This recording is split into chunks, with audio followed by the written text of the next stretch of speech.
Hola amigos, de nuevo en Economía y Política, Política y Economía. Como siempre me acompaña el doctor Alexander Guerrero, con una experiencia muy grande en el estudio, el diagnóstico de la economía venezolana.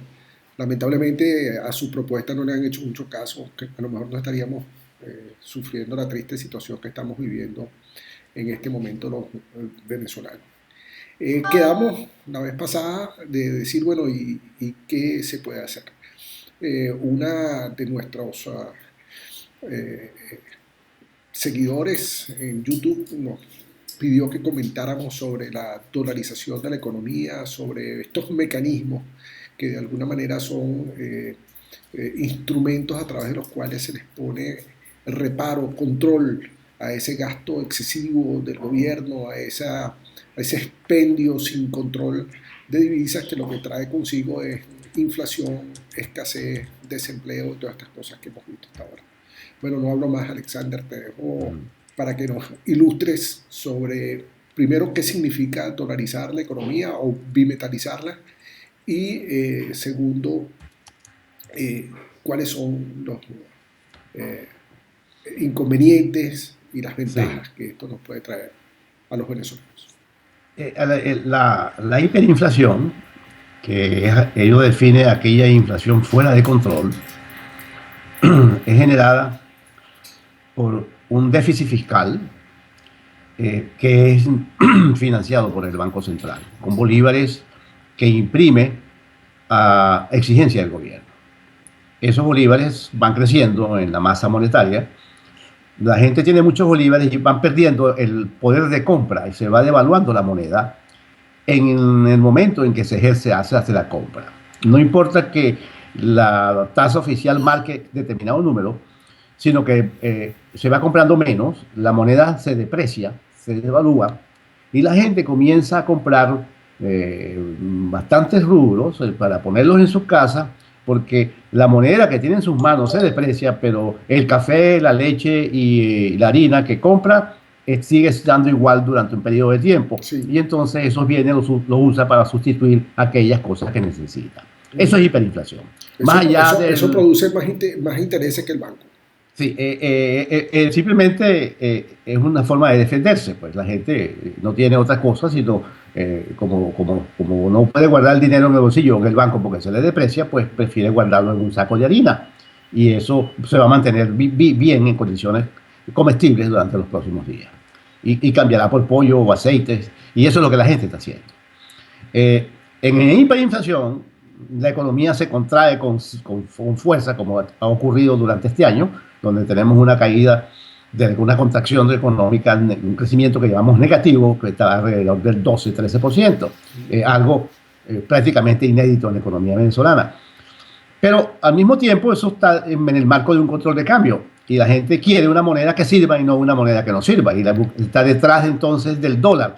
Pero como no hay mercado para el dólar porque hay control de cambio, la gente se va hacia el dólar que existe y que es visible y tangible, que es llamado dólar paralelo, pero no tiene que pagar 900 bolívares por ese dólar. Y Ujú. la gente prefiere pagar 900 bolívares que quedarse con el bolívar que va perdiendo de poder de compra a una gran velocidad. Claro, Esa es una forma de dolarizarse pero mala, para decirlo de manera claro, gráfica. claro. Porque la dolarización probablemente sea una bendición económica si la gente no tuviese la moneda mala como el bolívar, sino puros dólares. Entonces hay que disponer de dólares suficientes para que la gente los tenga en su bolsillo y quitarle los bolívares y comprarlos a un determinado precio. También puede dolarizarse en la economía, que es mi propuesta, que tú tengas las dos monedas circulando, el dólar y el bolívar, de manera muy libre, que el precio se Libre establezca, circulación de los dos. libre circulación, por supuesto bajo las normas de la Superintendencia de Bancos y Finanzas, porque el bolívar y el dólar lo vas a poder utilizar en los cajeros. Tú metes la tarjeta, perdón, en el cajero y sacas la moneda que tú quieras. Sí. Y allí en el cajero se va a presentar el precio de la moneda, de una o de la otra. Y El caso más exitoso que conocemos por aquí cerca es el de Perú, el Perú, donde donde inclusive los ellos precios se publican en dólares y en sí, soles. Entonces allí, ese es el sistema que yo pongo, que yo quisiera para Venezuela, porque sería el mejor. Esto se Los llama, venezolanos bi- utilizarían sus dólares esto se y llama los cambiarían por bolívares. bimetalización. Sí, ese Tendríamos dos metales, el es un bolívar y régimen el dólar. bimetálico. Ujú. Una extensión del concepto bimetálico. En realidad,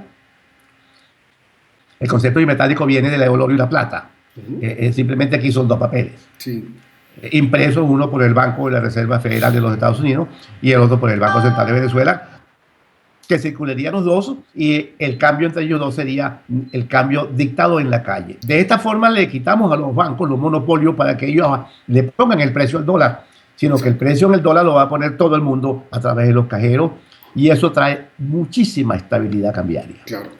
Ese Ahora, sería el mecanismo. una Eso, preguntita antes de irnos, que ya se nos empieza a terminar el programa. sí.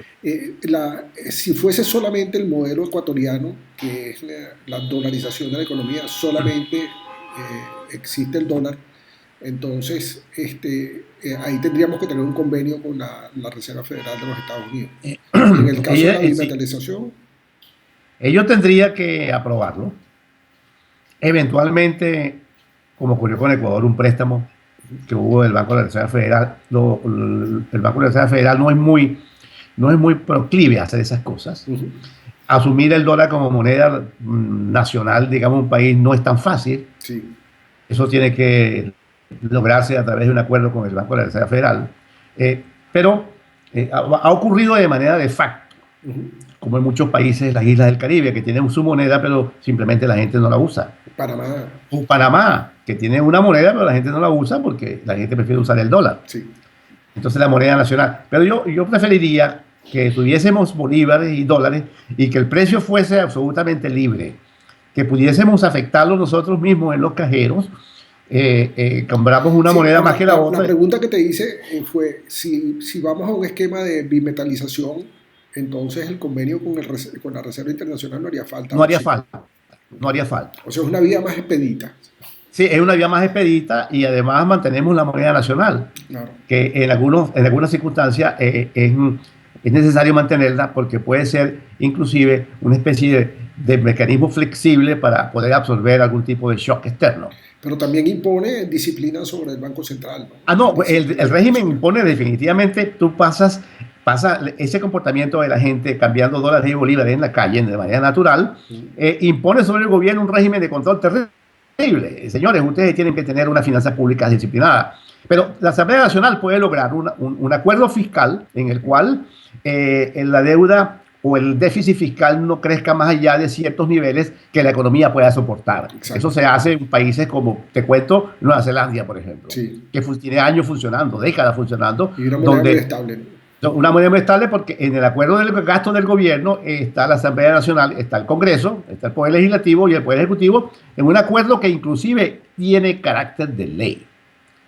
Y tanto de ley que los que fallen ese acuerdo son penados, Sí. castigados por la ley. Nosotros debemos ir a un régimen de esa naturaleza. Yo propondría instruir a la gente sobre cómo funciona en Nueva Zelanda de manera perfecta, cómo funciona en Perú. Y eso nos permite dos cosas: tener bolívares o dólares cuanto queramos, Te voy a tener hacer plena libertad. En la una, medida en que haya más libertad cambiaria, en esa medida vamos a tener menos volatilidad en los precios de la divisa de la depreciación del bolívar o del precio del dólar. Que una, se vaya el bolívar a depreciar porque simplemente el gobierno no tiene disciplina fiscal y entonces el dólar inmediatamente sube de precio. sí, Y eso lo vamos a ver de inmediato. Que la gente va a ver de inmediato que el gobierno está simplemente gastando más allá de sus propios ingresos. Y allí ese sería el control realmente que ejercería la calle sobre el gobierno y sobre el Congreso Nacional o sobre la Asamblea Nacional en términos de mantener el el precio de la Bolívar moneda. en condiciones de poder de compra que no se diluya, que no se pierda, porque eso significa empobrecimiento, como ha venido ocurriendo en estos años. Te voy a dejar una pregunta y con esto nos despedimos. No me la contesté ahorita, me la vas a contestar en el próximo programa. Eh, ¿Qué se necesita en términos de pensamiento, de inteligencia, de cultura de parte de la clase política venezolana y del venezolano para asumir este tipo de mecanismos de control de la economía? Bueno amigos, esta fue una nueva emisión de Economía y Política, Política y Economía. Nos vemos la próxima vez y vamos a comenzar contestando esa pregunta que dejamos en el aire. Hasta la próxima oportunidad.